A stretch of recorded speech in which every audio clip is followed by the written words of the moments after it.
The cave entrance yawned like a wound in the hillside, dark and forbidding. Inside, packed shoulder to shoulder in the suffocating blackness, 300 Okinawan civilians huddled in silence. Women clutched their children close, pressing small hands over tinier mouths to stifle any sound. The elderly sat with their backs against cold stone, eyes vacant with terror. They had been there for days, some for weeks, subsisting on rainwater dripped from cracks in the rock and whatever meager food they had carried into hiding. Outside, American soldiers approached through the smoke and ash of battle. The civilians knew what would come next. The Japanese soldiers who had given them grenades before fleeing had been explicit in their warnings. The Americans were barbarians, monsters who would torture and murder every man, woman, and child they captured. Better to die by their own hands than face such a fate. Better to pull the pins on those grenades and end it quickly, mercifully, for themselves and their children. The sound of boots on gravel grew closer. A voice called out in Japanese, harsh, commanding, foreign. The civilians pressed deeper into the cave, trembling. Mothers gripped the grenades tighter. This was the moment they had been dreading. Then another voice rang out, different from the first.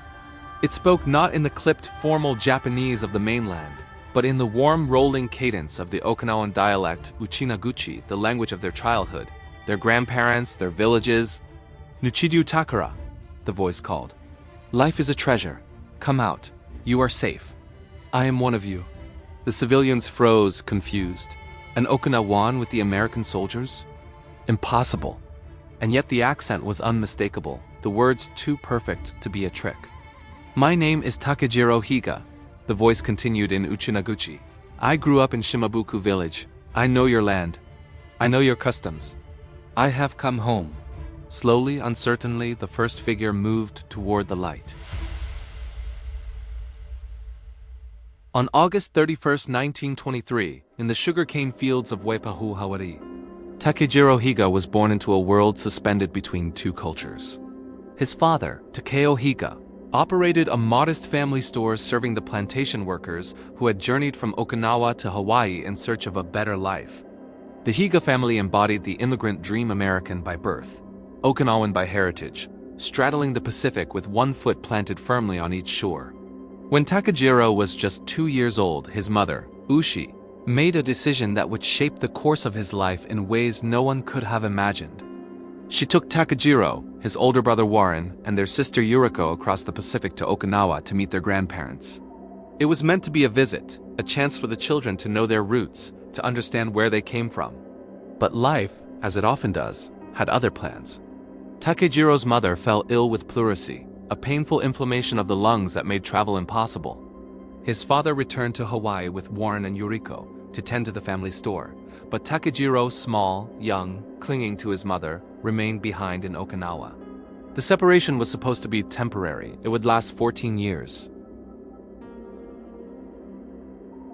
Growing up in the village of Shimabuku, Takejiro learned to be Okinawan in the deepest sense. He attended Kishaba Elementary School, where he studied under Shunso Nakamura, a patient teacher who guided him through the complexities of Japanese kanji while also teaching him the distinct rhythms of Uchinaguchi. He learned to read the landscape like a book. The family tombs built into hillsides overlooking the ocean, the composting pits farmers dug in the corners of their fields, the sacred spaces where ancestors were honored. He learned which paths led to which villages, which families owned which plots of land, who was related to whom through marriage or blood. Tragedy struck when Takejiro was only 11 years old. His father died suddenly of a heart attack in Hawaii, 3,000 miles away. A year later, his mother succumbed to her illness. Within 2 years, both of his grandparents passed away as well. Orphaned and alone, Takejiro moved in with his uncle and continued his education, but a shadow had fallen over his childhood. He was neither fully Okinawan nor fully American, caught in the space between worlds, belonging completely to neither. By 1939, as Takejiro approached his 16th birthday, the political situation in East Asia had grown increasingly ominous. Japan's military expansion into China had been underway for years, and young men throughout the Japanese Empire were being conscripted into service. The Manchuria Development Youth Corps was actively recruiting teenagers to settle the occupied territories, and Takejiro understood with stark clarity what his future held if he remained in Okinawa. He wrote to his sister in Hawaii, his words urgent, "Send money for passage." Get me out before the Japanese army grabs me. If he had to leave Okinawa, he would rather return to the place of his birth, where his siblings and relatives waited. In July 1939, 14 years after leaving Hawaii as an infant, Takejiro Higa went home to a country he barely remembered. The transition was jarring. In Hawaii, Takejiro discovered that his English was rudimentary at best. He had spent his formative years speaking Japanese and Uchinaguchi. The American language felt clumsy and foreign on his tongue. He enrolled in school, struggled with the language barrier, worked to catch up to his peers. He was American by birth certificate, but Okinawan by experience. And the disconnect between his internal identity and his external reality was profound. On that Sunday morning, Takejiro was working at the local YMCA in Honolulu, less than 10 miles from Pearl Harbor. He heard explosions in the distance and ran to the roof, not understanding what was happening. When he looked toward the harbor, he saw smoke rising in massive columns, flames leaping skyward, an aircraft with the red circle insignia of the rising sun diving and wheeling through the sky. In that moment, watching Japanese military planes bomb American soil, Takejiro Higa's world fractured completely. The two nations that had shaped his identity, the birthplace he had returned to and the homeland, where he had come of age, were now mortal enemies. The bridge he had unknowingly been building his entire life, the connection between American and Okinawan, suddenly became a chasm. In the immediate aftermath of Pearl Harbor, Japanese Americans throughout Hawaii and the mainland United States faced suspicion, discrimination, and in many cases, internment. Takejiro, who had lived most of his life in Okinawa and spoke Japanese fluently, was terrified he would be detained at the Sand Island detention camp as a potential enemy sympathizer. The very experiences that made him unique, his bilingual abilities, his intimate knowledge of Okinawan culture, his years spent in Japan, now marked him as suspicious. In early 1943, the U.S. War Department made an unprecedented announcement. Despite having initially classified Japanese Americans as enemy aliens ineligible for military service, the government was now recruiting Nisei second-generation Japanese Americans for combat duty. The 442nd Regimental Combat Team was forming, destined to become the most decorated unit of its size in American military history. Hawaii's Japanese American community responded with overwhelming enthusiasm, eager to prove their loyalty to their nation. Takejiro wanted to volunteer alongside his brother Warren, but his limited English proficiency made him hesitant. Nevertheless, both brothers stepped forward. Warren was accepted immediately. Takejiro was rejected. For months, Takejiro remained in Hawaii while Warren shipped off to Camp Shelby for training with the 442nd. Then, in the fall of 1943, Takejiro received a letter from the War Department. It was an offer that would change everything. The military was organizing a secret unit that would operate in the Pacific Theater, the Military Intelligence Service. They needed Japanese linguists who could translate captured documents, interrogate prisoners of war, and serve as interpreters in combat zones. The work would be classified, dangerous, and absolutely critical to American success against Japan. Was Takejiro Higa willing to serve? The question sent Takejiro into psychological turmoil. Serving in Europe with the 442nd was one thing. Those soldiers would be fighting Germans and Italians with no personal connection to the enemy. But the Pacific Theater meant facing Japanese soldiers, possibly even Okinawans, pressed into service. It meant using his language skills, the very abilities he had acquired during his childhood in Shimabuku, against the people who had raised him. Yet Takejiro understood something that few others could. The civilians of Okinawa would become caught in the crossfire of any American invasion. They would need someone who understood their language, their customs, their fears. They would need a bridge between worlds. Someone who could speak to them in their own tongue and tell them they did not have to die. In July 1943, Takejiro Higa enlisted in the Military Intelligence Service. Takejiro was sent to Camp Savage in Minnesota, where the MIAS operated its secret language school. There, alongside other Nisei soldiers, he underwent intensive training in military translation, interrogation techniques, and intelligence gathering. The work was intellectually demanding and emotionally complex. These young men were learning to use their cultural heritage as a weapon while simultaneously proving their loyalty to a nation that had doubted them. After graduation in May 1944, Takejiro shipped out to the Pacific to join the 314th Intelligence Detachment of the 96th Infantry Division. His brother Warren was already serving with the same division as a language specialist.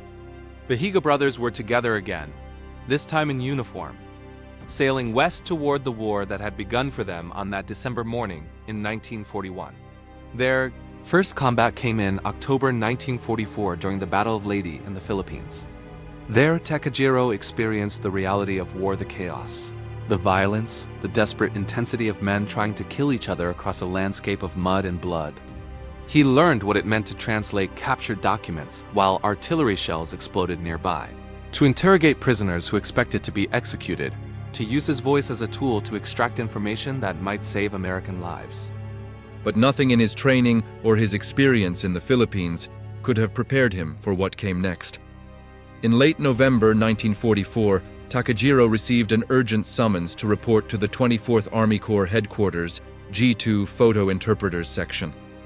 He arrived at the tent with Captain Fernandez, confused about why a staff sergeant with a technical grade 3 rating would be needed at corps level.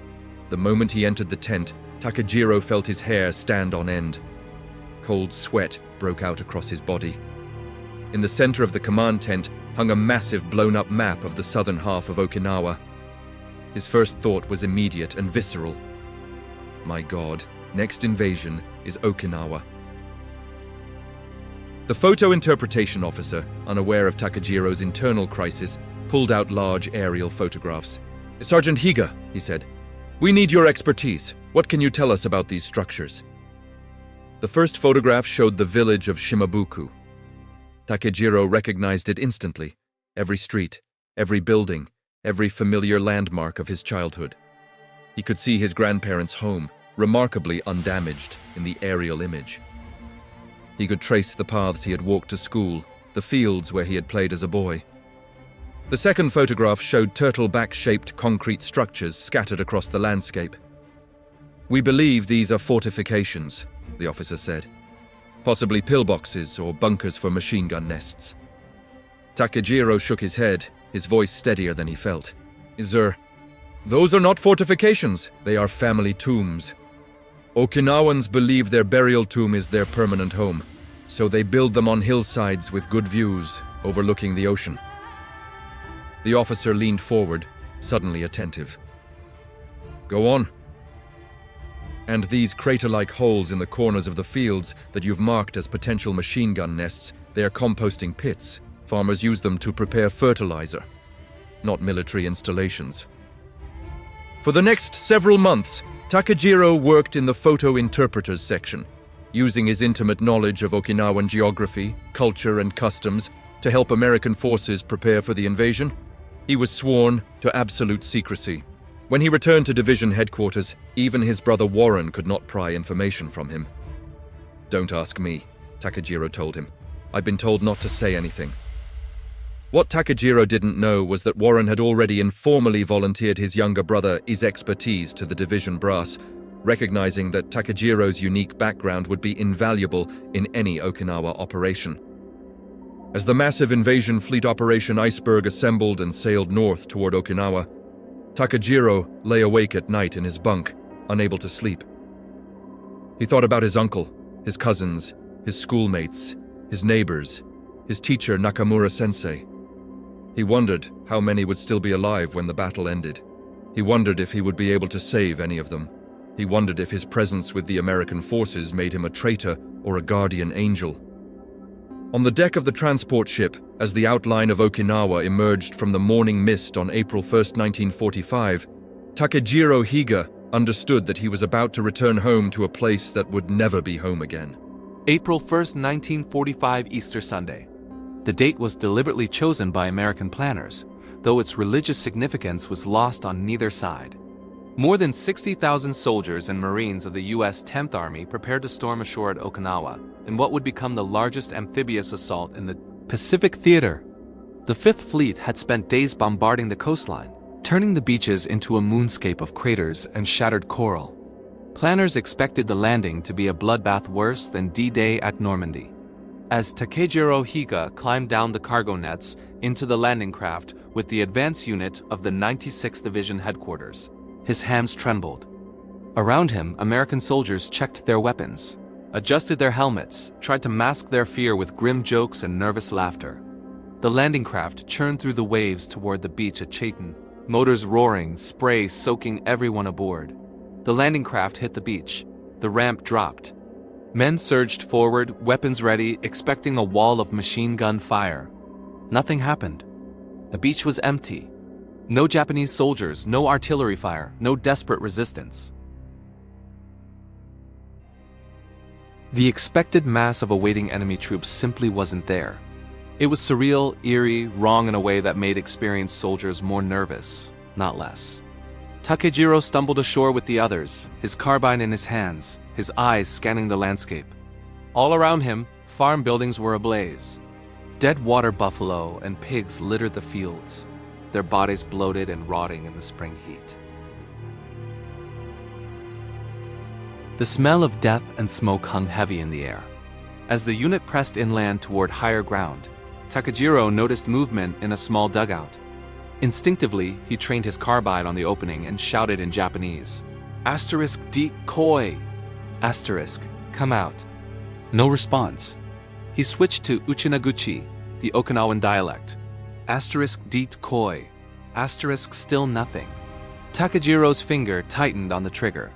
In that moment, his training took over. Neutralize potential threats, secure the area, keep moving. He began to squeeze. Then a thin leg emerged from the dugout. Something about its frailty, its hesitation, stopped him. He continued to urge the person to come out, his voice gentler now, speaking in the soft tones of Uchinaguchi. Finally, an elderly woman crawled out, followed by a young girl of about 5 or 6 years old.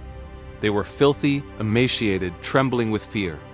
When they saw Takejiro, an Okinawan face in an American uniform, their expressions shifted from terror to stunned confusion. Takejiro lowered his weapon. "You're safe," he told them in Uchinaguchi. "I'm not going to hurt you." The old woman began to weep. The little girl clutched at her grandmother's ragged clothing, staring at Takejiro with enormous eyes. These two tragic figures, rescued from a dugout on the first day of the invasion, were likely the very first civilian prisoners of the Battle of Okinawa. Takejiro had been less than a second away from killing them both. As the elderly woman and the child were led away to a temporary refugee camp, Takejiro felt his hands begin to shake again. This time not from fear, but from the terrible realization of what he had almost done. If that leg had been just slightly thicker, if his reflexes had been just slightly faster, he would have murdered a grandmother and her granddaughter in the opening minutes of the battle. He would carry that moment with him for the rest of his life. For the first few days, the American advance continued with surprisingly little resistance. The 96th Infantry Division, along with other units of the 10th Army, pushed rapidly inland, securing the Kadena and Yontan airfields within hours of the landing. Some soldiers joked that this was going to be easier than anyone expected. A few even talked about being home by summer. The veterans knew better. The Japanese had learned from their defeats at Tarawa, Saipan, and Iwo Jima. Contesting beach landings against American naval and air superiority was suicidal. Instead, Lieutenant General Mitsuru Usajima, commander of the Japanese 32nd Army, had withdrawn his 130,000 troops to the southern portion of the island, where ancient Shuri Castle crowned a series of heavily defended ridges and hills. There, in an elaborate network of caves, tunnels, and fortified positions carved into the limestone terrain, the Japanese waited. They would turn Okinawa into a graveyard. As the American forces pushed south, they encountered terrain unlike anything they had faced before. The landscape was honeycombed with natural and man-made caves, each one a potential fortress, each one a death trap. Japanese soldiers would wait in these caves until American infantry passed by, then emerge behind them to attack. Artillery spotters hid in caves to direct fire on American positions. Snipers nested in cave mouths. Entire companies of Japanese troops could disappear into the underground labyrinth, making conventional tactics nearly useless. And caught in the middle of this nightmare were the Okinawan civilians. Japanese propaganda had done its work thoroughly. For months, Japanese officers had told Okinawan civilians that the Americans were barbaric monsters who would rape, torture, and murder every person they captured.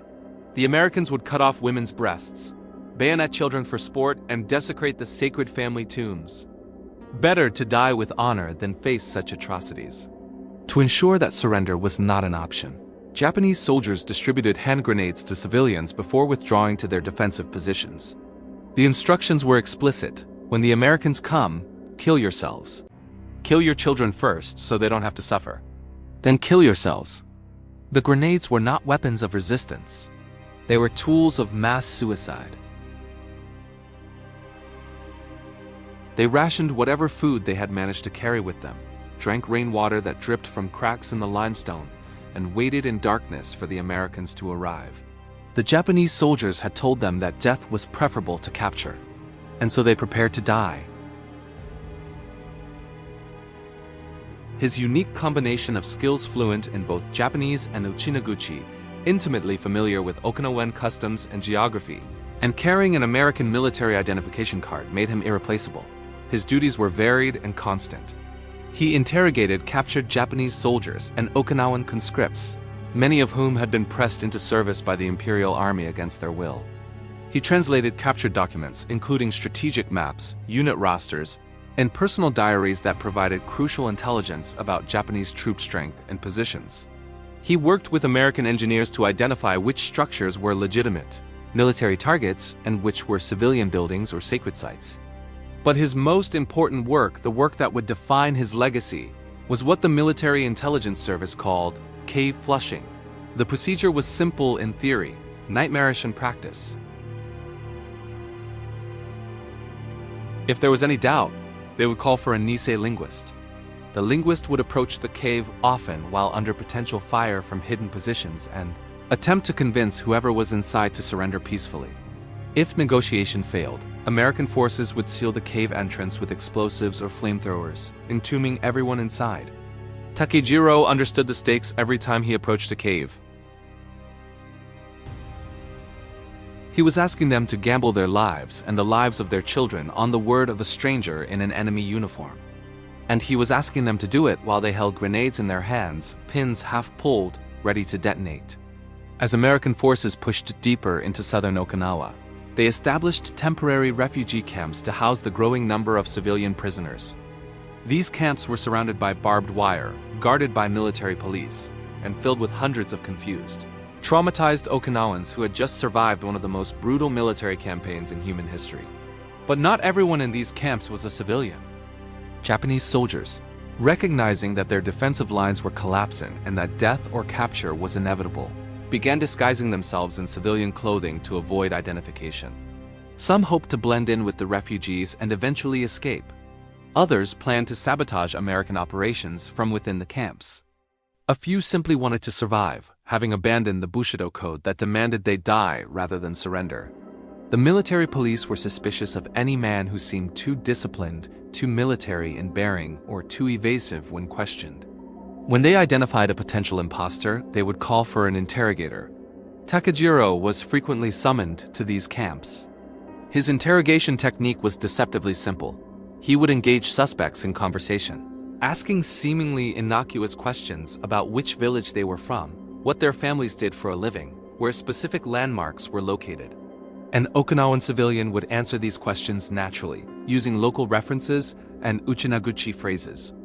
A Japanese soldier pretending to be Okinawan would make mistakes, small errors in dialect, confusion about local geography, unfamiliarity with customs. One day, Takejiro was called to investigate a man the MPs suspected was an imposter. The man claimed to be from Yamachi village, which happened to be adjacent to Shimabuku, where Takejiro had grown up for 14 years.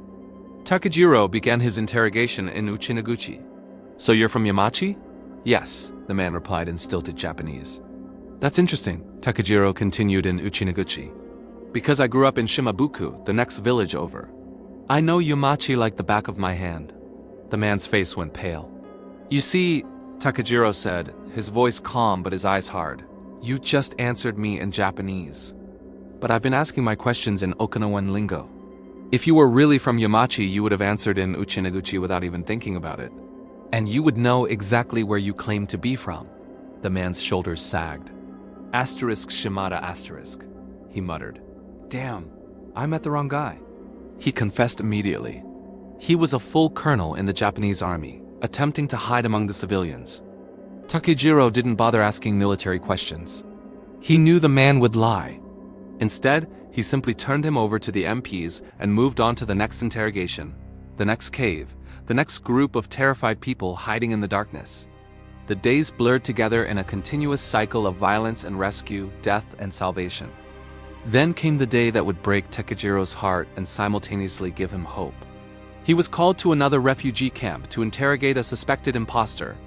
The man had nice physique, good manners, and carried himself with a certain dignity that made the MPs suspicious. When Takejiro arrived and saw the man, he stopped dead in his tracks. "Asterisk sensei." "Asterisk," he exclaimed, his voice cracking with emotion. The man looked up, his expression shifting from wariness to shock to something like joy. "Oh," he said softly, "it's you. Asterisk Kamaka. Asterisk, it's you." Shunso Nakamura, Takejiro's 7th and 8th grade teacher from Kishaba Elementary School, stood before him in the refugee camp. The man who had taught him to read and write, who had patiently explained the complexities of kanji, who had encouraged a young boy orphaned, far from his birthplace. That man was here now, a refugee in a barbed wire enclosure, suspected of being an enemy soldier. For a long moment, neither could speak. The emotional weight of the reunion, two people from the same small corner of Okinawa, now on opposite sides of a war neither had wanted, meeting again in circumstances neither could have imagined, was overwhelming. Finally, Takejiro found his voice. "Captain Fernandez," he said to his escort officer, "this man used to be my teacher. He's not a soldier. The Japanese drafted him to perform construction work. He has a wife and children." He turned to Nakamura-sensei. "Where is your family?" "In the camp," Nakamura replied. "They're safe, and you'll rejoin them," Takejiro said. He instructed the MPs to take special care of his former teacher, to ensure he was reunited with his family. As Nakamura was led away, he turned back once to look at Takejiro, his former student now wearing an American uniform and carrying an American weapon. Their eyes met across the space between them, and in that glance was everything they could not say aloud: gratitude, sorrow, confusion, relief, loss. More than 40 years later, when Takejiro would return to Okinawa to visit, he would find Nakamura-sensei still alive, still teaching, still carrying the memories of those terrible days. They would embrace as old friends, the war finally behind them. The distance between student and teacher collapsed by shared trauma and survival. But in that moment in 1945, in the middle of the bloodiest battle of the Pacific War, all Takejiro could do was watch his teacher walk away and pray that he would live to see the war end. By late May 1945, the Battle of Okinawa had devolved into a brutal, grinding war of attrition. The ancient Shuri castle had fallen, but Japanese resistance had not collapsed. Instead, General Oshijima ordered his remaining forces to fall back to the southern tip of the island for a final stand. American casualties were mounting horrifically. More than 49,000 would ultimately be killed or wounded. Japanese casualties were worse. Over 110,000 soldiers would die in the fighting. But it was the civilian casualties that haunted everyone who witnessed them. Takejiro and Warren Higa, along with other Nisa linguists attached to the 96th Infantry Division, were working around the clock in a desperate race against time. Every day they delayed meant more civilians would die from starvation, disease, or suicide in the caves. Every cave they successfully cleared saved dozens, sometimes hundreds of lives. The cave at Mashiki village, west of the Jinuan Kakazu Ridge where some of the bloodiest fighting had occurred, was different. Intelligence indicated that this cave complex might hold not just dozens but possibly hundreds of civilians. The entrance was well concealed, and initial attempts to communicate had failed. American forces had the explosives ready to seal it, the flamethrowers fueled and prepared. Then someone suggested calling in the Higa brothers. Takejiro and Warren approached the cave entrance together, both speaking in Uchinaguchi, their voices carrying into the darkness. They explained who they were: Okinawans, born in Hawaii, raised in Okinawa, now serving with the American forces. They spoke of their own childhoods, their own villages, landmarks and customs that only true Okinawans would know. Nichidu Takara, they repeated over and over. Life is a treasure. The Americans will not harm you. You have children who deserve to live. You have futures that have not yet happened. For hours they talked. Their throats grew raw, their voices hoarse. Behind them, American infantry waited, weapons ready, engineers standing by with demolition equipment. Then, slowly, hesitantly, figures began to emerge from the cave. First a few, then dozens, then over 100. Men, women, children, elderly grandparents. They were filthy, starving, traumatized, clutching grenades with pins still in place. They had been preparing to die, had been on the very edge of pulling those pins and ending it all. But they had heard voices speaking in Uchinaguchi. They had heard words that convinced them these Okinawan Americans were telling the truth. They had chosen life. Throughout April, May, and June of 1945, Takejiro and Warren Higa, along with other Nisei soldiers like Victor Nishijima and Herbert Yanamura, conducted cave flushing operations across southern Okinawa. The work was exhausting, dangerous, and emotionally devastating.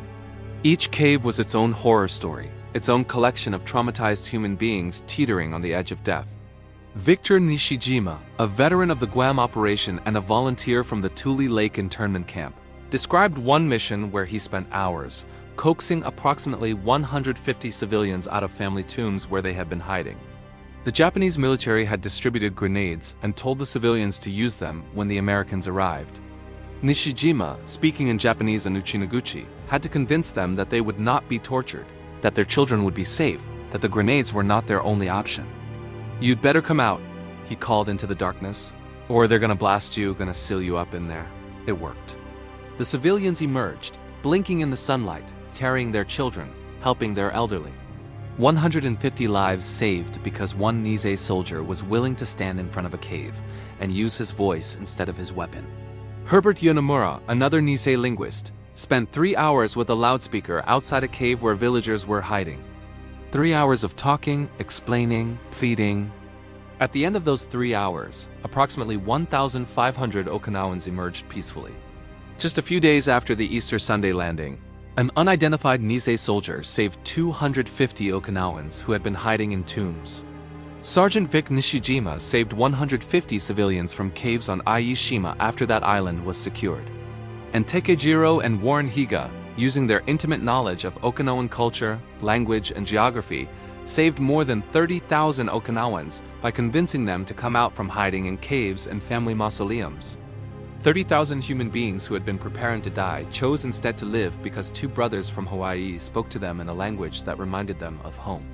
Toward the end of the battle, as American forces were conducting final mop-up operations in the southern tip of the island, two shabbily uniformed young men were brought to division headquarters for interrogation. They were emaciated, exhausted, and terrified. Japanese soldiers captured by American forces had been told they would be tortured and executed. These two young men expected to die. Takejiro was assigned to interrogate them. He began with standard questions: name, rank, age, hometown. As they answered, something about their responses tugged at his memory. The way they pronounced certain words. The specific Okinawan village they mentioned. The names of local landmarks.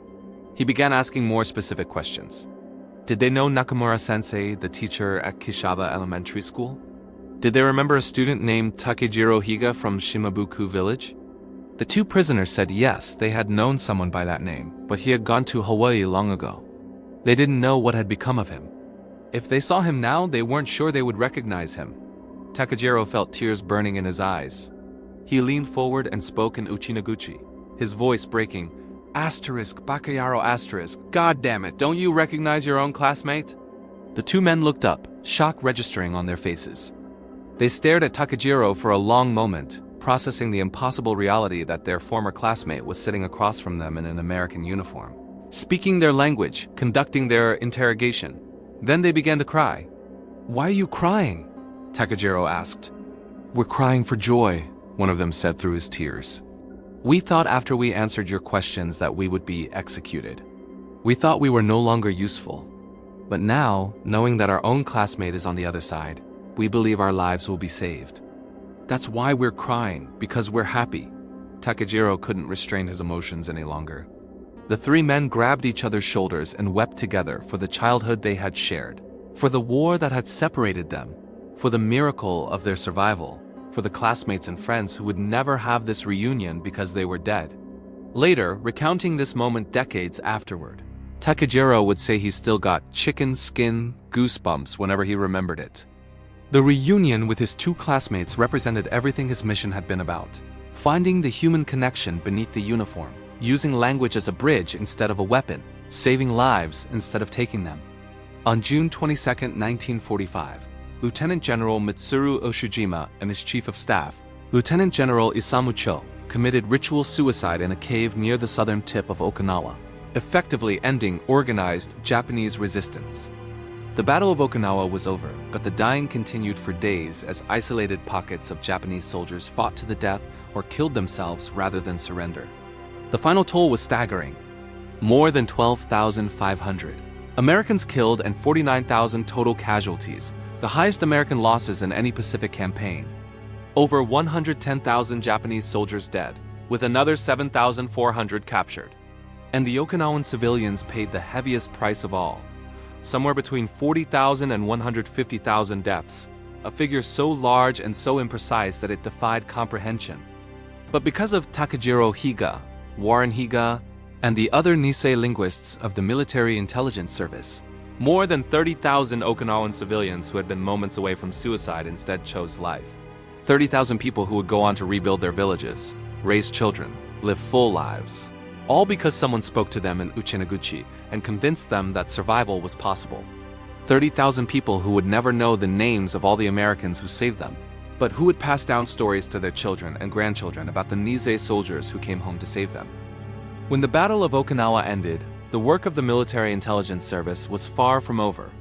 Takejiro Higa did not have enough service points to be sent home to Hawaii immediately.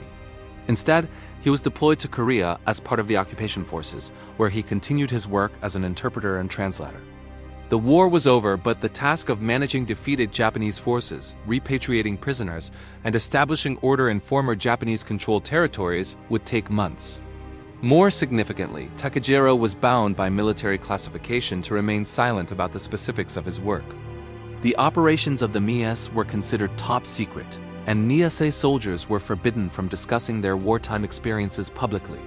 This restriction would remain in place until the 1970s, nearly 30 years after the war ended. For 3 decades, Takejiro Higa could not tell his story.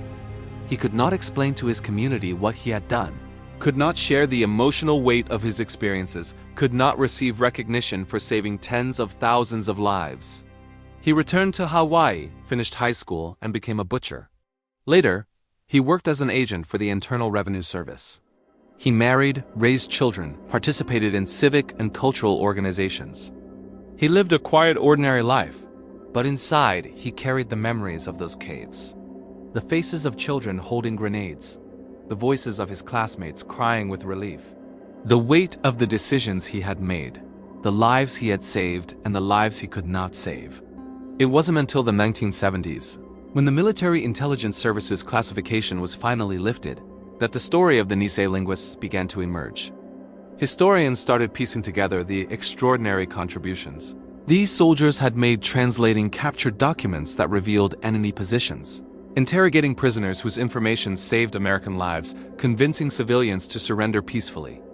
Major General Charles A. Willoughby, who had served as MacArthur's chief of intelligence, stated publicly that the 6,000 Nisei soldiers who served in the MIS in the war in the Pacific had saved over 1 million American lives and shortened the war by 2 years. The precise contributions of individual soldiers were harder to quantify, but the general impact was clear. The Nisei linguists had been indispensable. They had used their cultural heritage, the very thing that had made them suspect in American eyes after Pearl Harbor, as their greatest weapon for peace. For Takejiro Higa, the lifting of classification meant he could finally speak openly about Okinawa. In interviews and oral histories recorded in the 1980s and 1990s, he shared his experiences in detail. He talked about the emotional turmoil of returning to Okinawa as part of an invasion force. He described the cave flushing operations, the interrogations, the reunion with Nakamura-sensei and his classmates. He spoke about the Okinawan civilians who had been caught between 2 armies, facing impossible choices. "I never fired a single shot on Okinawa during the invasion," he said in one interview. "But I wished I could have saved more." The statement was quintessentially Takejiro. He had saved over 30,000 lives, and his only regret was that he couldn't save everyone. Decades after the war, Takejiro made numerous trips back to Okinawa. Each visit was both joyful and painful, a confrontation with memories that had never truly faded. He would meet with Nakamura-sensei, his former teacher, now elderly but still alive and active. They would embrace as old friends, the war a distant shadow between them. He would visit the caves where he had conducted rescue operations, standing at the entrances and remembering the voices that had called out from the darkness. In 2013, at the age of 90, Takejiro visited his old school, Kanakagusu Elementary School, where he spoke to young students about his experiences. He told them about growing up in Okinawa, about returning as part of the American military, about using Uchinaguchi to save lives. The Japanese military gave civilians grenades to use to kill themselves, he explained to the children. But when they heard me speaking Uchinaguchi, they understood that there was an Okinawan outside the cave, and they came out. After the war, Takejiro met a woman who had been hiding in one of the caves he had flushed near Node Kanjinawan. She was immensely grateful for what he had done. She told him that when she heard him speaking Uchinaguchi, she knew there was someone outside who understood her, who was one of her people, and that knowledge gave her the courage to emerge from the darkness. I was able to save some Okinawans by speaking Uchinaguchi, Takejiro told the schoolchildren. Then he added, his voice heavy with conviction, there is nothing as stupid as war. I want all of you to study hard and work for peace. In 2014, Takejiro returned to a cave near the site of the old battlefields. The Marines who escorted him documented his visit, capturing images of an elderly man standing at a cave entrance, looking into the shadows where he had once called out to terrified civilians nearly 70 years earlier. In 2010, the United States Congress awarded the Congressional Gold Medal collectively to all Japanese American soldiers who served in World War II, including the members of the 442nd Regimental Combat Team, the 100th Infantry Battalion, and the Military Intelligence Service. The recognition was long overdue, a formal acknowledgement that these soldiers had served their country with distinction, loyalty, and extraordinary courage despite facing discrimination and suspicion at home. Takejiro Higa was among those honored. The Smithsonian's National Museum of American History and the American Pavilion developed exhibitions and educational materials highlighting the contributions of Nisei soldiers, including Takejiro's story of saving civilians on Okinawa. More than 70 years after the battle, the people of Okinawa officially recognized the invaluable contributions of the Military Intelligence Service. Some of the civilians who had been children at the time remembered the Nisei soldiers leading them to safety. They remembered hearing Uchinaguchi spoken by men in American uniforms. They remembered being told that life was a treasure, that they did not have to die. Takejiro Higa died on October 7, 2017, at the age of 94 in Honolulu, Hawaii. He was survived by his sons, Nelson and Alton, and his grandchildren. His obituary noted that he was active in many civic and cultural organizations, including the Jikon Hongwanji Mission, the Kita Nakagusuku Sanjin Kai, and the Hawaii United Okinawa Association. But his true legacy was not measured in organizational memberships or community service awards. His legacy was measured in lives saved and families that continued in children who grew up and had children of their own in the unbroken chain of existence that stretched forward from those terrible days in the spring of 1945 when thousands of Okinawans stood at the edge of caves holding grenades and choosing whether to die or live. Takejiro Higa gave them a third option.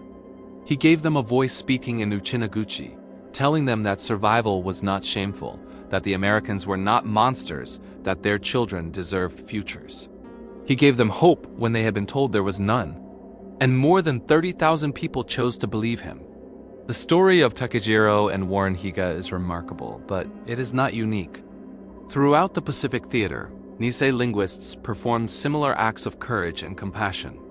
They saved lives not just through their linguistic skills, but through their cultural understanding, their ability to bridge worlds that seemed irreconcilable.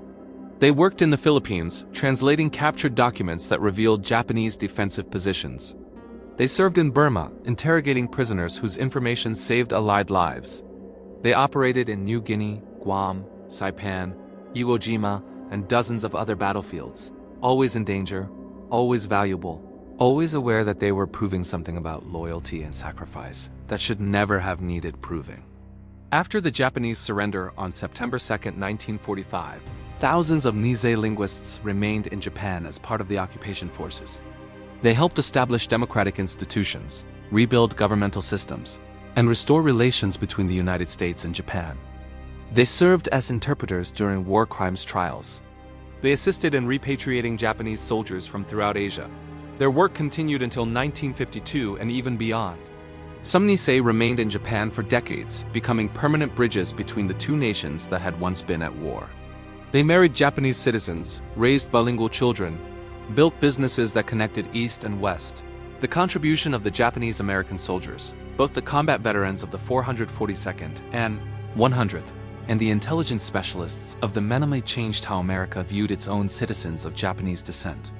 Their loyalty, proven in blood and sacrifice, made the internment camps seem not just unjust but foolish. They forced America to confront its own racism and to begin, slowly and imperfectly, to make amends. In the decades after the war, Takejiro Higa was asked many times about his experiences on Okinawa. Interviewers wanted to know about the danger, the fear, the close calls. They wanted dramatic stories of combat and heroism. But Takejiro would always return to the caves. He would describe standing at those dark entrances, calling out in Uchinaguchi, not knowing if anyone inside was listening or if they had already pulled the pins on their grenades. He would remember the long silences, the painful waiting, the moment when the first figure would emerge into the light. Nuchidu Takara, he would say, explaining the Okinawan proverb, "Life is a treasure." That principle guided everything he did during the Battle of Okinawa. In a war defined by killing, he saved lives. In a conflict that reduced human beings to targets and enemies, he saw fellow Okinawans who needed help. In a military campaign that demanded ruthless efficiency, he offered compassion.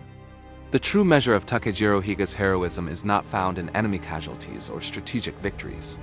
It is found in the women who emerged from caves carrying their children, in the elderly men who chose not to commit suicide, in the families who stayed intact because someone spoke to them in their own language and reminded them that survival was possible. 30,000 lives, 30,000 futures, 30,000 stories that continued instead of ending in darkness. Today, if you visit Okinawa, you will find monuments to the Battle of Okinawa that list the names of more than 240,000 people who died during the fighting. Americans, Japanese, Okinawans, Koreans, British, all remembered together. The Okinawan Peace Memorial Museum stands at the southern tip of the island, where General Ushijima committed suicide and where the last desperate fighting occurred. Inside, you will find exhibits about the civilian experience of the battle, about the caves where families hid, about the terrible choices they faced. But you will also find stories about the Nisei linguists who saved them. You will read about soldiers like Takejiro Higa, who returned to their ancestral homeland as part of an invading army but who used their voices as instruments of salvation rather than weapons of war. The great tragedy of the Battle of Okinawa was that it happened at all that 82 days of savage fighting killed over 250,000 people on a beautiful island that had been home to a peaceful, distinct culture for centuries. The great miracle was that tens of thousands of civilians survived who otherwise would not have, saved by young men who spoke in the dialect of home and offered hope when there seemed to be none. Takejiro Higa never considered himself a hero. In his own estimation, he was simply an Okinawan American who happened to be in the right place at the right time, with the right skills and the right compassion. He was a butcher, a tax agent, a husband, a grandfather. He was an ordinary man who did extraordinary things because the circumstances of history demanded it.